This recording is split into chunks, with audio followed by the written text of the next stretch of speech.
Okay. So welcome everybody, STC webinar number 18 today. Hope you're all well. Very important subject today, all about risk assessments with getting your staff back into the workplace with the pandemic and things. So it should be a very interesting session. Delighted to welcome Caroline Robertson back again. Did one of our, well actually the very first webinar, so it was great to have her back again. Should be a very informative session. As per usual, we have other ones coming up as well, so check out the website for that. We've got one planned for September about technology road mapping, which should be fascinating, so please join us for that. And then next week we'll focus on how to make the most of cash flow with VAT, which should be quite a good session, very valuable for businesses, so please check that out as well. As per usual, all of them are available on our YouTube channel, so if you want to catch up on any of our previous webinars, then please go there. You can visit our website and you'll find them there, but obviously if you search Service and Technology Cluster on YouTube, I'm sure you'll find us, and they're all there. So as per usual, we'll hand over to Caroline in a bit, who will do a presentation. Obviously having the expert in the room is hugely valuable, so do ask questions. We would ask that you keep them to the end, and then either use the raise your hand functionality or use the chat function to ask your questions, or indeed give us a little wave and then we'll point to you and you can ask your question verbally. So yeah, I'll hand over to Caroline before we do the Q&A. I hope you have a great session, and Caroline, over to you. Hi, morning. Thanks all for joining. I'm Caroline Robertson from Active HR. I know a few of you, I think, and good to see some new faces. I'm actually based up at the Innovation Centre today in the main reception area, so my Wi-Fi has been very unstable, so I apologise if there's any sort of background noise and people coming in and out, but I think we're all used to dogs barking and kids screaming anyway, potentially. So Active HR, we're based up at Silverstone Innovation Centre. We provide HR and employment law, specialising in high performance, high-tech businesses, and I've run a consultancy. I also run a consultancy called Employment Law Support, so some of you might know me from there. I actually qualified as a solicitor 20 years ago, and I worked as an employment lawyer in private practice, and I now work running obviously an HR and employment law consultancy business. So as you can imagine, we've had many emails, many calls dealing with coronavirus. I've put together a number of free webinars over the time, assisting employers. First of all, a series dealing with furlough leave and furloughing employees, and that was the first one I think we ran with STC right back in, must have been April time, and now I've been running some on the return to work. Guidance has sort of come in on the 1st of August about encouraging employers to get employees back into the workplace. So I'm really conscious that the risk assessments are a very important part of it, so I wanted to just spend a bit of time guiding you through that. Just some housekeeping. As Pim has already said, I'll be speaking maybe sort of 25-30 minutes, and then we'll have Q&A. There is a chat function. If you can possibly keep your questions to the end.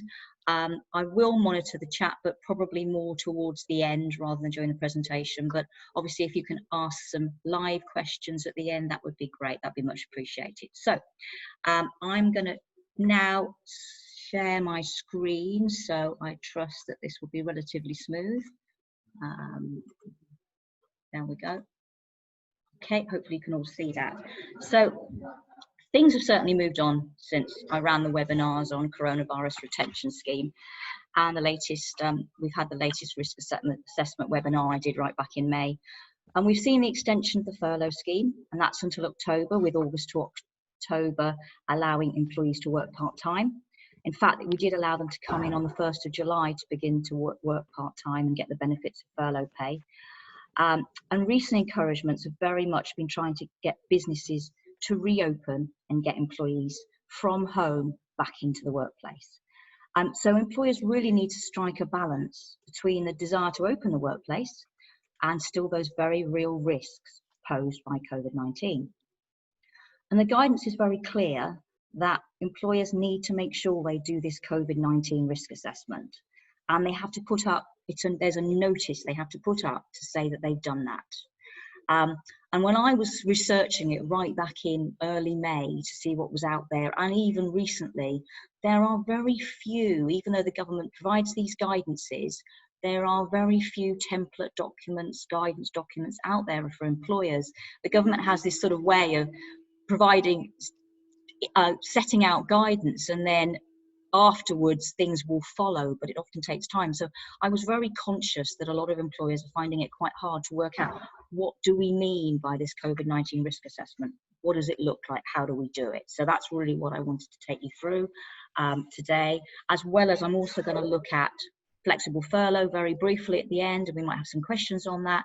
And I've had quite a few interesting questions from employers about employees who are booked or wanting to go on holiday to potentially restricted countries, you know, Spain or whatever. What does that mean if they have to self-isolate when they come back? And then of course we'll have the questions and answers. So I'm just going to move that on. Sorry, that's right. So yeah, with the reopening of businesses, the guidance is still, if we can work from home wherever possible, but where that's not possible, workplaces should make every effort to comply with the social distancing guidelines outlined by the government. So, of course, we've got members of staff who are vulnerable, as well as individuals whom they live with, who should be supported as they follow those recommendations about social distancing and shielding. However, we're trying to encourage more and more staff who are shielding to come back into the workplace now. So, where we can't follow social distancing guidelines, a lot of the workplace areas, we can follow those social distance guidelines, but there may be some parts of a workplace where we can't. We still need to consider whether that activity needs to continue in that area, what we can do, what adjustments we can make to allow that business to open and operate it, and what mitigating factors that we can put in place to reduce that risk of transmission between staff. While it's clearly not the intention, the guidance that they issued just on the 1st of August, and that's the ones which are saying if employers allows employers to demand that employees come back into the workplace, really. Bizarrely, that guidance is actually going to likely to make it slightly more difficult rather than easier to get those reluctant employees back into the office.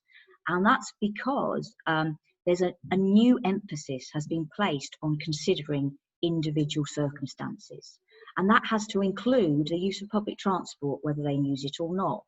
And even health and safety legislation, health and safety risk assessments, doesn't require employers to protect its employees' safety during their travel to work. So it's kind of an extra layer. There's a new requirement to ensure workers feel safe returning to work, and that individual basis is slightly more onerous. Not also bearing in mind that a lot of whether an employee feels safe or not is quite subjective. And you'll have some employees that are terrified to come back to the workplace, and some are quite relaxed about it. Of course, staff who are unwell with symptoms of COVID-19 should not travel or attend the workplace. The government has published separate industry guidance, and that's worth checking. So for different it is quite difficult to find this separate industry guidance. When I was looking back in May and June and July, it was tucked away. It is there, but it is set out for each particular industry sector, and it's very helpful. If anybody really struggles to find that, then just send me a note, but there is separate industry guidance. But the guidance is still clear that you have to do a COVID-19 risk assessment and put this notice up. So I'm going to be taking you through these steps. So let's move on to, this one. So of course our goals are two main goals. We're looking to make the workplace safe, to return employees to the workplace. And of course by looking after that workplace, and we are able to increase morale, and in turn that hopefully will increase efficiency and productivity. I'm having some employers that are actually finding it, some employees are getting quite demotivated and finding it very hard working from home. Some love it, and you may have an experience of a mixed bag, where some employees are finding that they've got restricted working space, they've got total distractions, they've got childcare issues. I'm hoping things will get easier in September for some parents that are working from home. Some employees are desperate to get back. some really are not. So it's a bit of an interesting mixture. Of course, we've got to reassure our vulnerable workers in terms of if they've got underlying medical conditions. So it is very much understanding each person's individual circumstances. So if we can, what we're trying to do with our risk assessment is get people involved in it, be proactive in it, so that they feel that they understand what we're trying to do and get involved with commenting on it, and that will actually make a huge difference by making sure we can get them back into the workplace. So it's about these things called clean practices, and it's about putting in a system of clean practices in the workplace. And I'm going to take you through 10 steps of how, and I hope they're quite straightforward about how you can get those clean practices in place. A lot of it you might have already seen out there, but I've tried to distill it down to 10 easy steps. So clean practices complement social distancing. We shouldn't replace social distancing. That still has to be our priority. And it's only a guide. It doesn't eliminate disease transmission, but we're doing everything we can by putting these steps in place. And of course, it's reducing the odds of further infections with these practices. So I'm going to move on to the next slide. So yeah, of course, the guidance again is clear. We have to carry out the appropriate COVID-19 risk assessment, just as you would with any other health and safety risk assessment, like a hazard. And we should do it in consultation with our employees, and that's part of the guidance. So, what we want to do with this risk assessment is not create a huge amount of paperwork. So I've tried to put together a really user-friendly type template, which, and a lot of the times, health and safety type documents, they're reams of paperwork, and it's about trying to make it practical and workable and not creating a massive amount of paperwork, which makes it worse and harder to deal with. So it's about identifying those sensible measures to be able to try and control that COVID-19 in your workplace. If you've got fewer than 5 workers or are self-employed, you don't actually have to write anything down as part of your risk assessment. But I advise that you do, so you've got something. Employers who've got more than 50 workers, you're expected to publish your risk assessment on your website. So really, just thinking if I can move you on to the 10-step plan now. Right. Don't forget, before you start, some of you may already be back in the workplace or back in part of the workplace. And it's really important that you do a deep clean, which you've probably done anyway, but the water systems particularly, people forget even checking the kettle systems, the hot water boiler, anything that is bringing water through that people are using, the fridge systems, anything like that, because of Legionnaire's disease, stagnant water issues, just making sure that we've done a proper, really careful clean and putting that in our risk assessment. So really on that 10-step plan, we are, and this is about the clean practice 10-step plan. So, and this is something I've put together. And really the first thing is kind of, yes, what is our plan? Mapping out. We don't need to make it overly complicated, but are you doing this on your own, perhaps as the managing director? Or are you going to bring the senior, if you've got other senior managers and departments, depending how big you are you going to ask senior managers to help you do this? Or are you going to start it off on your own and then share it with them? So you just need to work out how you're going to approach it to begin with. And so the faster you can put something in place and share it then with your senior managers who can explain it to your employees, I'm finding that then employees are much happier about coming back into the workplace quicker. And the ones that are reluctant, I'm finding when we show that the plan that we're putting in place and how we're going to talk them through it, we're getting the reluctant ones in, feeling a lot more secure and safe without all these questions that they're coming up with. So we do an initial workplace assessment. What this looks like is to, I know it sounds a little bit simplistic, but it's worked really well. You just draw out a map of your office or your workplace or your warehouse or whatever it is. You may have one already. Some people are drawing it on an A4 piece of paper by hand. Some people are doing a great job of actually, drawing it out on a computer. And then the best thing is to divide your workplace into zones. On your map, mark up the zones in different colours.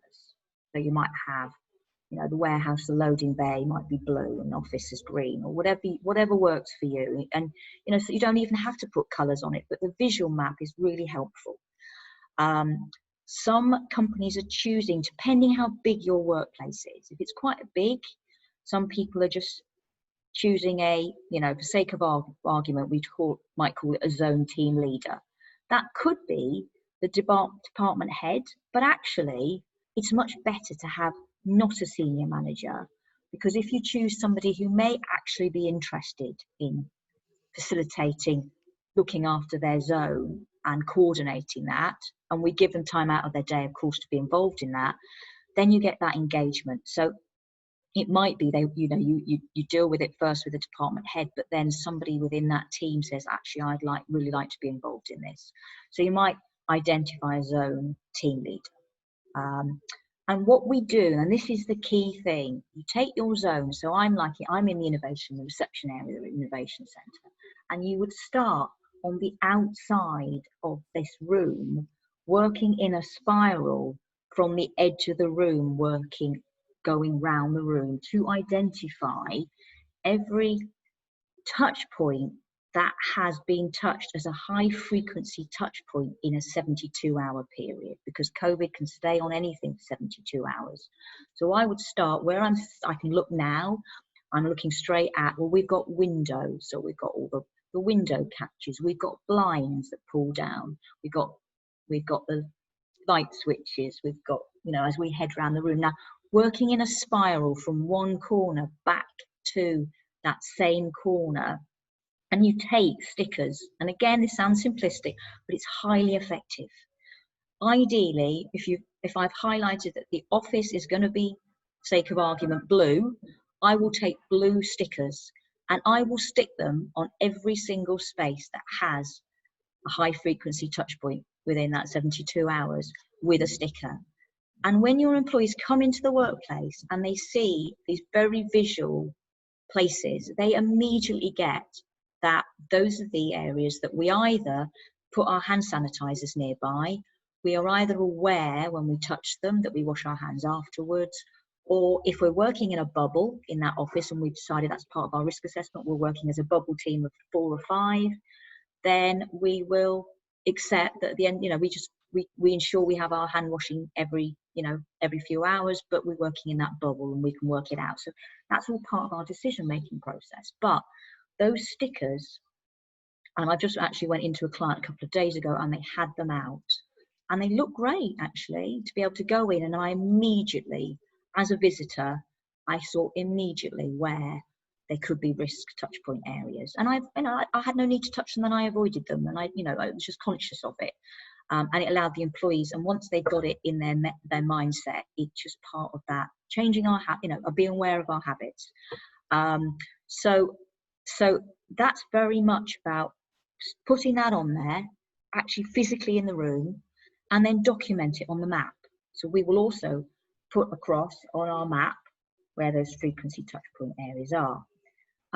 Then we would have to decide, well, are we, how will we deal with those high frequency touch point areas? Is it just a matter of when people walk through the door, we have hand sanitizers when they come into the office and we ask them to wash their hands and use the hand sanitizer and be aware of the high frequency touch point areas, and they just, we kind of aware of how often they touch them.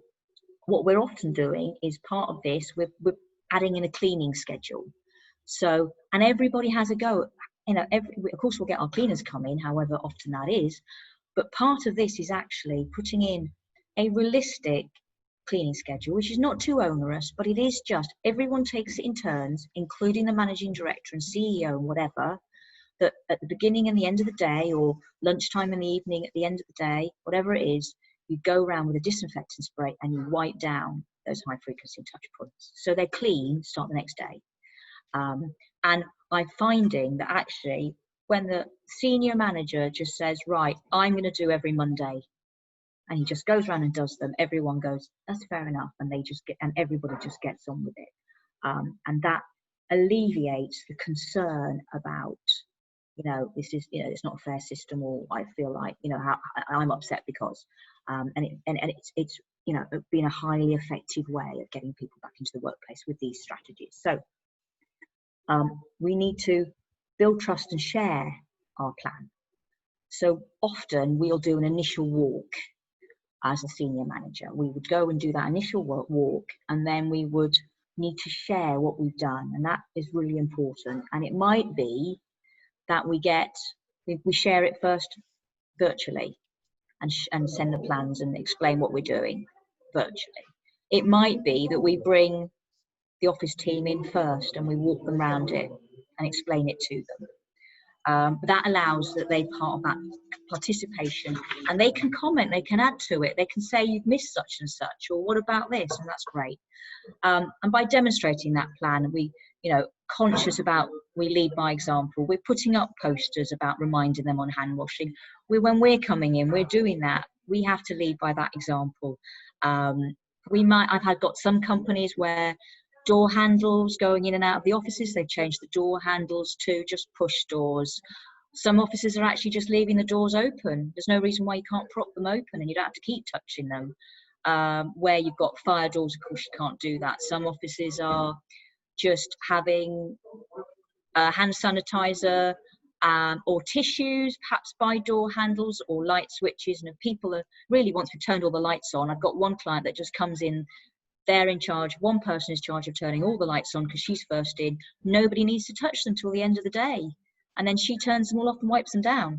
So she's in charge of lights. Whatever works for you.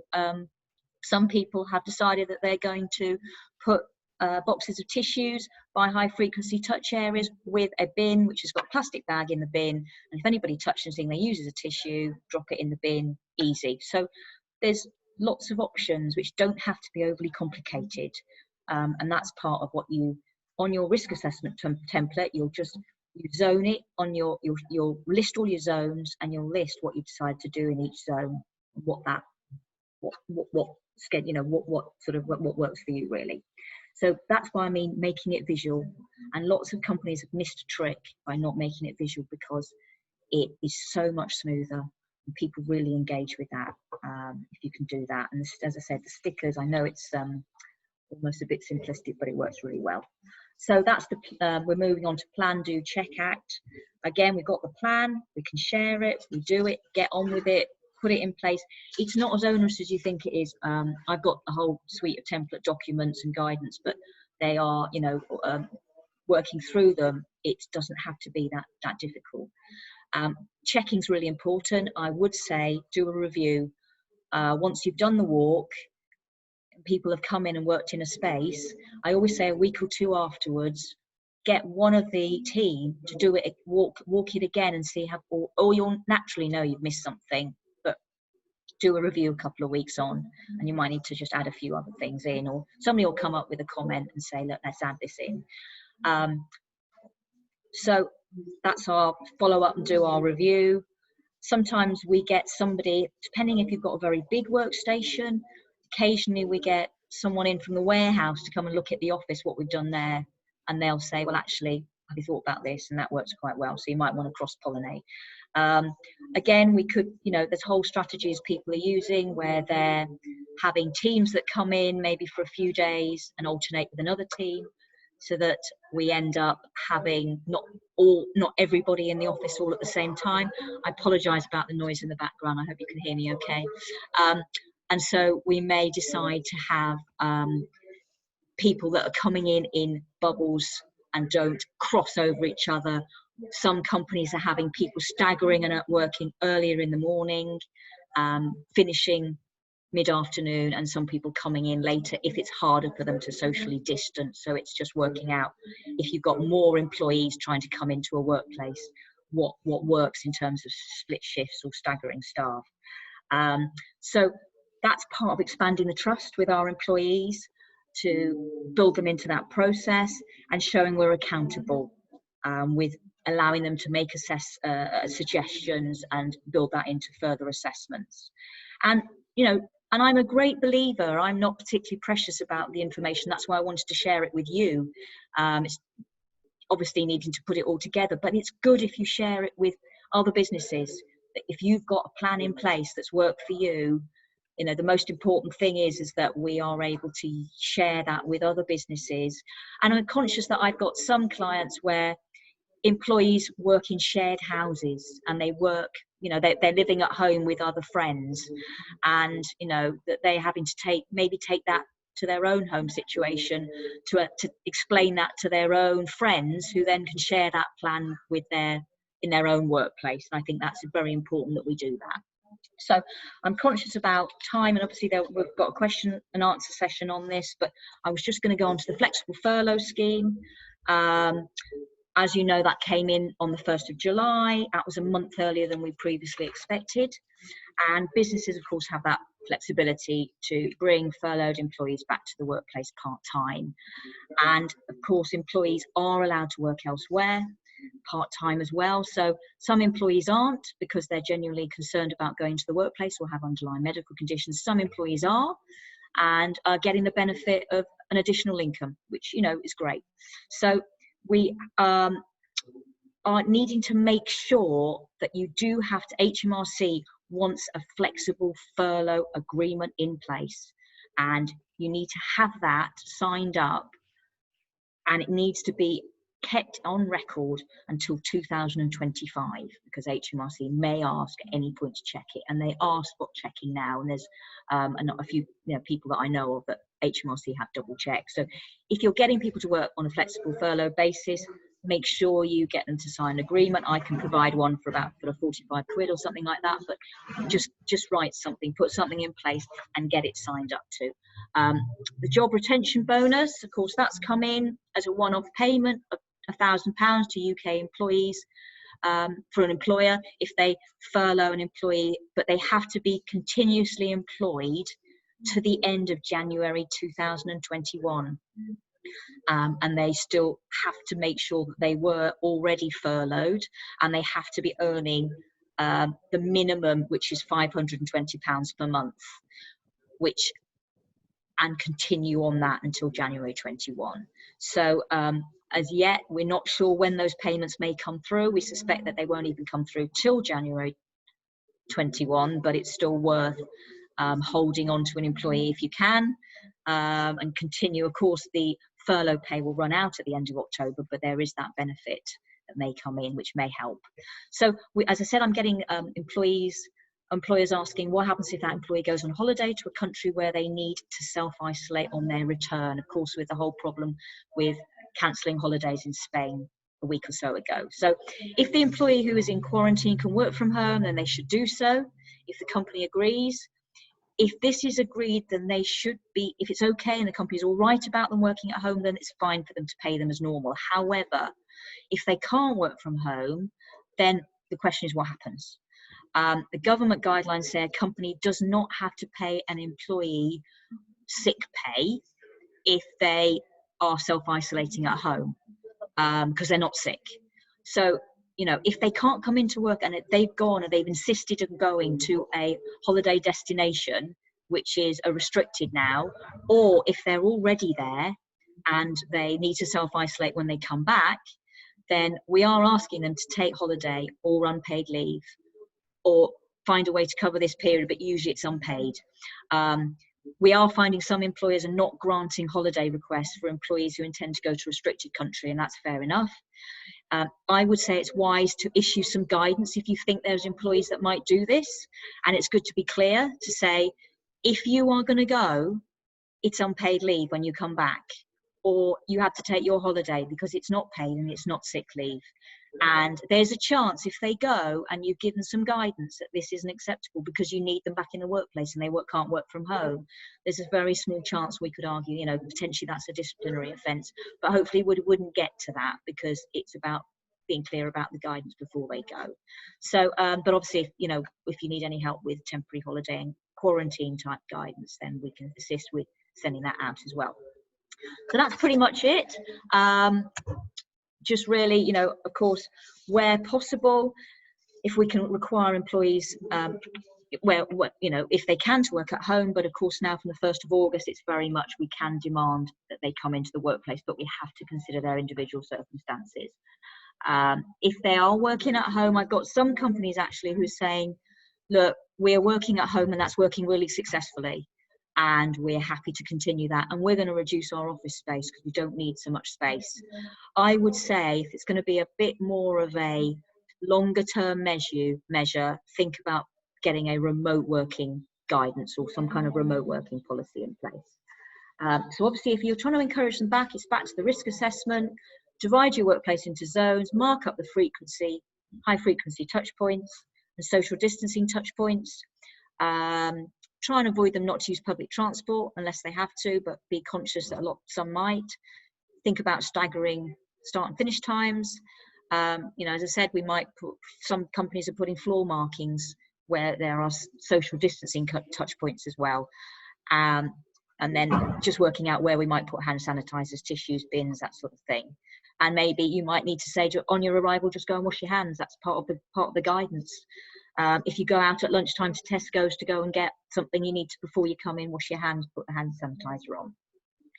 Put in place, maybe it's a one-way system. Not all offices can have a one-way system.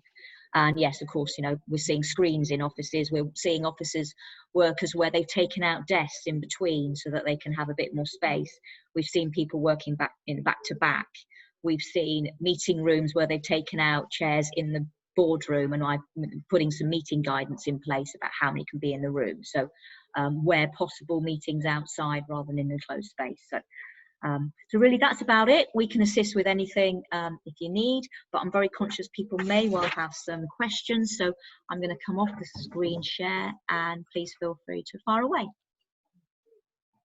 Thank you very much, Caroline. I thought that was fascinating. If I may kick off with an initial question. So obviously, you know, you would want to do this to provide, you know, your employees with a safe environment and give them some comfort that you're taking it seriously and dealing with it. But you know, there's legal ramifications to all of this as well, right? And presumably you can get fined if you don't have stuff in place and things. Can you talk about that a little bit? Or? Yeah, well, essentially there is some questions whether, of course, if we don't provide someone with a safe system of work, they can argue that that was a breach of health and safety regulations, and that's why the risk assessment is so important. Having said that, whatever we do, whatever we put in place, if an employee does contract COVID-19 in the workplace, there is always still the risk that they may, if they get very ill as a result and we demanded they come into work, there is always still a risk, whatever measures we put in place, that they will still but from a legal liability point of view, it's still there. It can still affect the business. Having said that, if we show that we have put reasonable steps in place, as you would with any health and safety guidance, then you would be able to have a very fair argument if you're getting a claim against the company for any kind of health and safety risk or a legal claim, that you've actually taken all reasonable steps to cover this off. And so it would protect your business as much as possible, but there is always still that risk that might happen. But if we can put all these steps in place, it will reduce it significantly. Yes, excellent. Does anybody else have any other queries? You know, I'm sure I have some more, but I want to open it up as well. John, you can unmute yourself, I believe. Yeah. Hi, good morning. Thank you for that, Caroline. Just Hi, a John. quick question.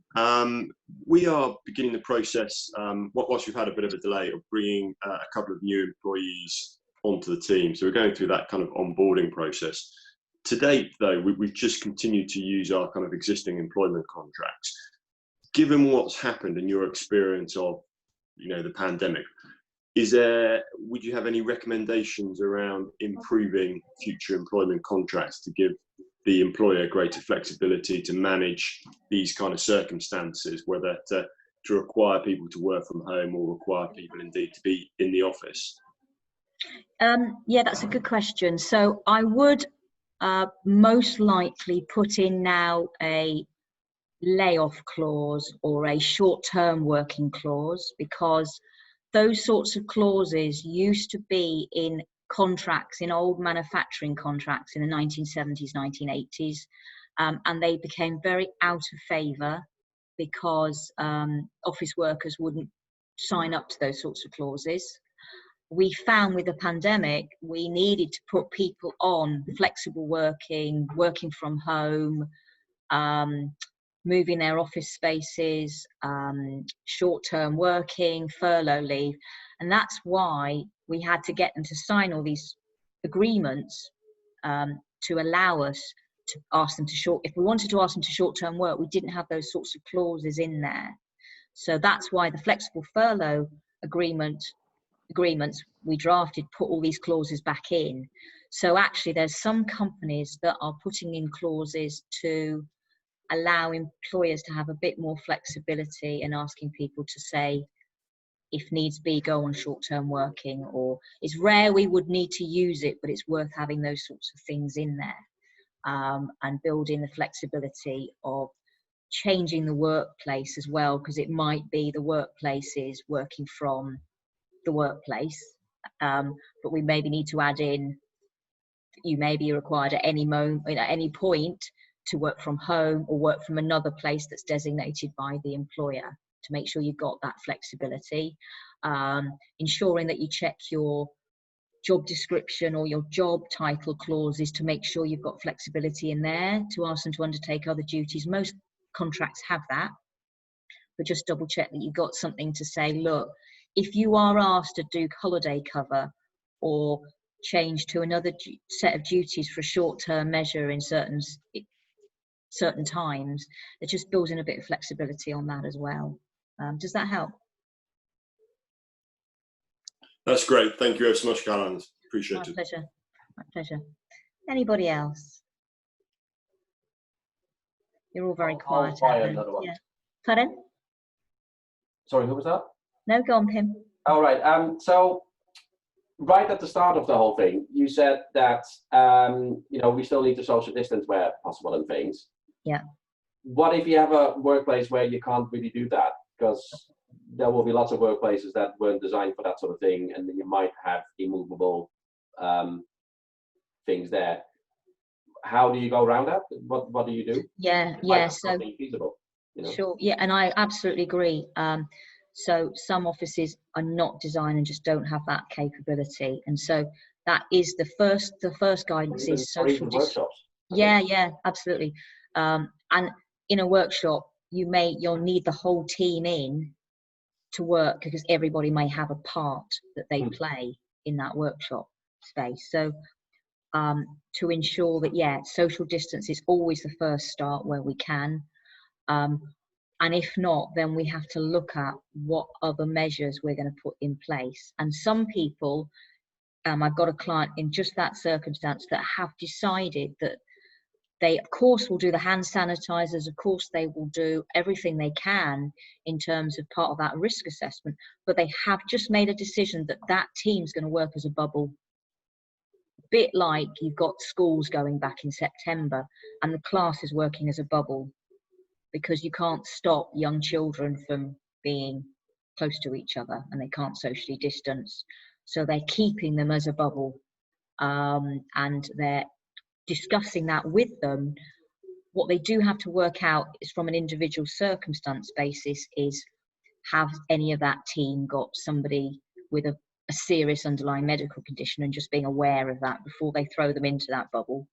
But it might be that they just have to not socially distance if in certain areas that doesn't work, and they have to adopt the measures that they can, but that they have to just work as a tight team, and that does mean they won't be mixing or keeping their distance from other people as part of the workplace.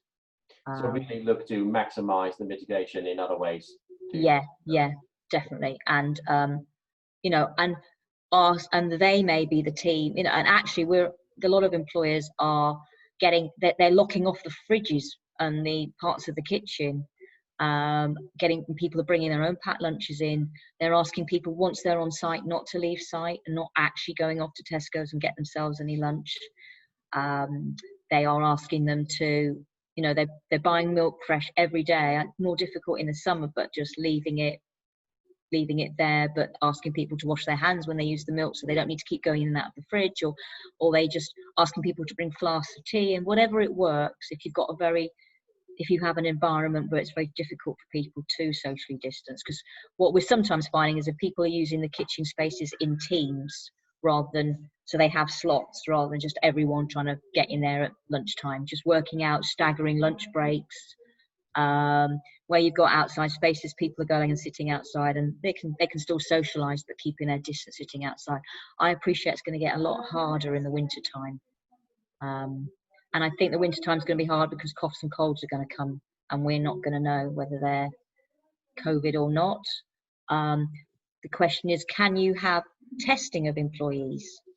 So that'll be an interesting one for when we get the winter months coming on and people are coming in with coughs and colds. And yes, you can. So I do know a couple of clients that are testing their employees every week to see if, before they're in, because they are in an environment where it's very difficult for them to socially distance, and they are in a high performance team where they're working really tightly together, and they are basically testing them on a weekly basis. But we have to get them signed up to a test, an agreement that they accept that, because of course that's a... Because I've seen with entry, so for instance at Formula E, they try to create like an eco-secure zone at the airport there, and then basically they sort of temperature scan everybody before they come in and stuff. Yeah. I mean, are you in a position to do something like that, where you sort of scan them, and then if they show signs of a fever, you basically won't allow them in? Yeah, absolutely. Yeah, you absolutely can do that. So I'd always get their consent to do so. Always do a consent form, get that signed up.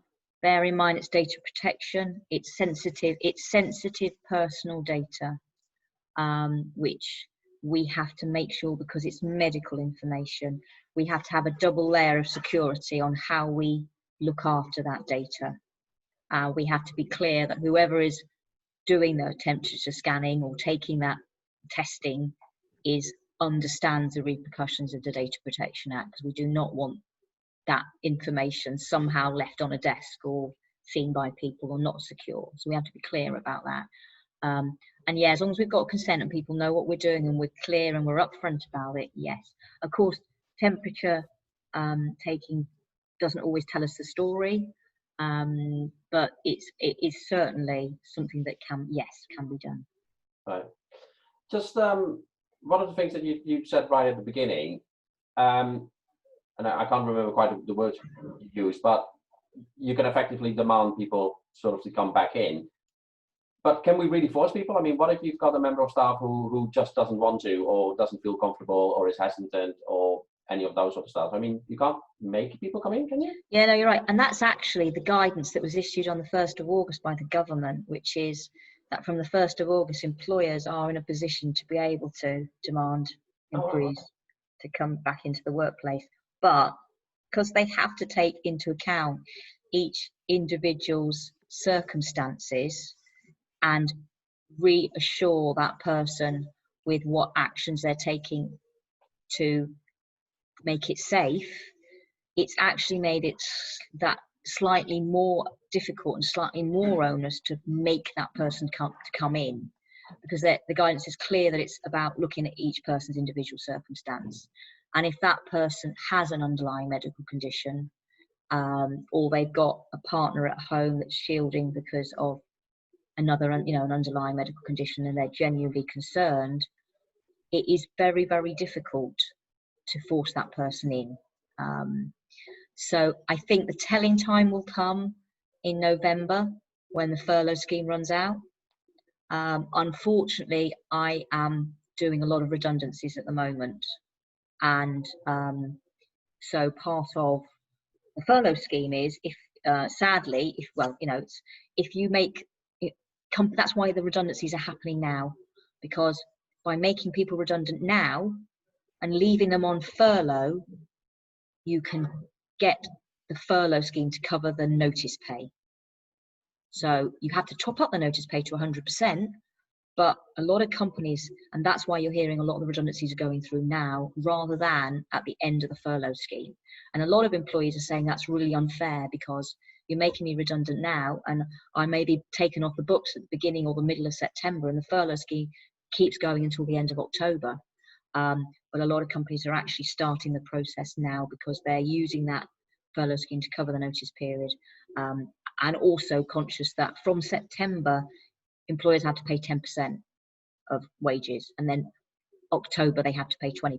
So just out of interest, are there, out of people that are on the call, are there many people that potentially still have employees on furlough, or is anybody able, wants to hold their hand up if they've still got employees on furlough, or are they really looking to try and bring people back into the workplace as much as they can? Is anyone going to be brave? I don't see any hands go up. But surely the whole, if an employee is not comfortable and effectively refuses to come in, I mean, surely you're entering a real legal grey area there, because presumably we're not in a situation where you march over your happies and you drag them in. I mean, that can't work, right? So, well, to me it sounds like a sort of a massive grey area. Yeah, it is, and what I am finding is, sadly, the ones that don't come in, there are some that have really genuine concerns because of underlying medical conditions, and we are very conscious about that, and we are having to make huge, adjustments for that. There are also some clients I deal with whose employees are just so reluctant to come in, but don't have any real concerns that they can demonstrate. They don't have an underlying medical condition. They are just not. They're just not confident about coming back to the workplace. They're so scared. And sadly, a lot of those people, we are finding that we can do without. And I don't know about many of the businesses out there, but some of the businesses I'm dealing with are realizing at the end of this that actually they've managed to operate on a tighter and a skeleton staff.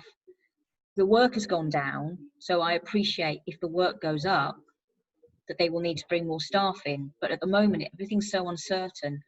And the difficulty is the ones that are being the most reluctant, the company is beginning to manage without them.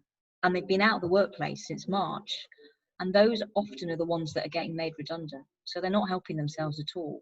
Mm. And it's, if we can show a fair reason for redundancy and that their job has, diminished or ceased, and that we can manage without them, we have to go through the right process. But sadly, a lot of the redundancies I am dealing with are the ones that are potentially still on furlough and they're not needed in the workplace anymore.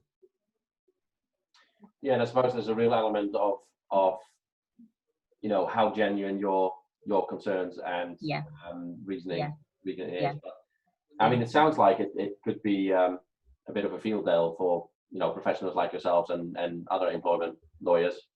It's going to be really interesting to see how this thing shakes down in a year's time, because we've also got questions on holiday pay. What people have paid. Have they paid 80%? Have they paid 100%?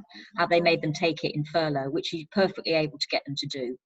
But have you given them plenty of warning to take it, or have there, what payments have been made? So there's going to be lots of questions, and it's going to be really interesting next year, because a lot of this is untested. What comes out if they're, we're forcing them back into the workplace, and some are being completely unreasonable about it, and we're just saying no, sorry. I've actually had one client that did the risk assessment. 3 people wouldn't come back in, and they pretty much didn't have any fair reasons. And we just sent out some very strong guidance that we expect you in on Monday. And we, if not, we've got some serious conversations to have. And they were all in on Monday. And there hasn't been any problems. And we showed a very fair, workable system, and they were all in on Monday. So, Fair enough. Interesting. Does anybody else have any queries for Caroline, either about the risk assessment or the flexible furlough scheme or anything like that? George? Thanks for your webinar. It's been really, really interesting. You mentioned about you have to have people to sign up to do the testing regime. for an organisation, would that have to be almost like 100%? So you'd have to get consent from the full workforce, because if you only get a fraction of the workforce consenting to that, wouldn't that be seen as sort of almost discrimination? Yeah, I know, you're absolutely right. You would really need to get everyone to sign up. The really hard thing is, because you're testing them from a medical point of view, you may get one or two that refuse because they don't want to either be tested or have a temperature test, or they are the one that don't trust your systems in terms of data protection, and that can be very difficult to manage and very difficult to deal with. But what we have to do is understand their reasons why. So we need to take a bit of time on an individual basis to understand their reasons why, and be very clear about the reasons that we need to do this to protect the whole of the workforce. And usually I found, when we've taken that time to go through and show them, that we've trained, whoever's doing it, we've trained them on it, that we have, we're adopting the right systems, we're adopting the right processes, we're looking after the data, we are signing up to all the right sort of guidance on this. I found that those people that are reluctant can then see the benefit, because it's about them knowing that by doing this, we're also protecting their safety as well as everybody else. And usually once we've taken that time to go through it with them, that they've understood the benefits and they've accepted that. But yeah, it can be awkward, but really you do need everyone to be part of it. Otherwise, everyone's not going to get the benefit. And so would you also then be in a position where if they refuse, so I could kind of see it happening that you do a temperature scan where they come in, and if they show up a fever, it's kind of like, sorry mate, go back home type thing. But if they refuse that, are you then also in a position where you're going to go like, well, I can't let you in then, because and potentially being tested, otherwise it doesn't work, just as you indicated. And potentially if they're being really unreasonable and haven't given you fair reasons, and something like a temperature scan is being completely unreasonable, I would say, because it's non-invasive. If it's a reasonable instruction and you've explained it and your reasons why and the benefit to the business and to protect everybody, potentially you could argue that is, it's almost a misconduct thing if they refuse to do something, because it's a refusal to abide by a reasonable instruction. But it's again going back to those individual circumstances and understanding that reason why. But I'm actually finding that the clearer the guidance we give, it's when we give really woolly guidance to our employees and we're not clear and we don't explain why we're doing it and the benefit, and we're really clear about that, then sorry about the noise. Maybe. But usually it's a lot more straightforward if we are very clear about why we're doing it. Yeah, so there's a real focus on communication and explaining things to people, so they've got a really sound understanding of the reasons behind it and why you're doing what you're doing and things. That is the key to this sort of thing. Yeah, absolutely. Yeah, absolutely. Yeah. Very, very interesting. Right, so I'm conscious of time, but we still have a question for time for one more question if anybody has one. If not, we'll probably wrap it up here. So anybody out there, last chance? Right, good. Okay, well, thank you very much, Caroline. That was very informative. We'll start wrapping it up. Actually, there is my pleasure. Nice to see you all. I've been pleased. Could you ask Caroline how a flexible furlough agreement works? The generic letter suggests on the ACAS website only provides for fixed hours per week, whereas I understand from HMRC guidance that the hours can fluctuate week on week. Which of these is correct? And if it's the latter, how can we put that in an agreement to the employee? I'm not sure I've understood what I just read there. No, I know. So you're just asking, how does flexible furlough work in terms of hours? Furlough agreement work? Yeah. No, it should be that you can dictate or agree flexible hours with them, and it doesn't have to be on any set basis. It is much more complicated when you are chopping and changing the hours from a calculation point of view. So a lot of clients are just doing, you know, sometimes they're doing 1 week on, 1 week off. Some clients are doing 3 days, you know, 3 straight days. Some clients are doing 5 mornings. It is hard when you mix it all up, but I've got some clients that are just having a timesheet really of what people are doing that week and putting that in, and calculating their payroll is calculating their hours and putting that into the portal. So it should be, as it says on the tin, as you know, that flexibility. You should, as I said, have a flexible furlough agreement. I've got one, if anybody needs one, but it sets that out clearly, you know, how it works. And of course, under the flexible furlough agreement, they are allowed to work for somebody else. So, you know, we can't stop them as long as, but we can say, and my flexible furlough agreement does say, we don't want you working for a competitor. We don't want you working in a very similar industry. You've got to protect our confidentiality if you work for somebody else. So, you know, those are important things to put in if you write a flexible furlough agreement, because that's really important in terms of we have to protect our own business. And it is fair in our flexible furlough agreements put in that we want you, if you're working somewhere else, we're the main employer. We need to be able to give you notice to come back to us. Don't book yourself in for 2 weeks or 1 week somewhere else, because we need to be able to ring you the night before and say, not the night, well, you know, 24 hours notice. We want you in Wednesday, Thursday, Friday this week, and we are the primary employer, and that's really important. That's okay. But so in terms of hours, it can be flexible. It's just more difficult to manage. So Yes. you might want to look for Yeah. a more regular system just to make Yeah. it easy for yourself.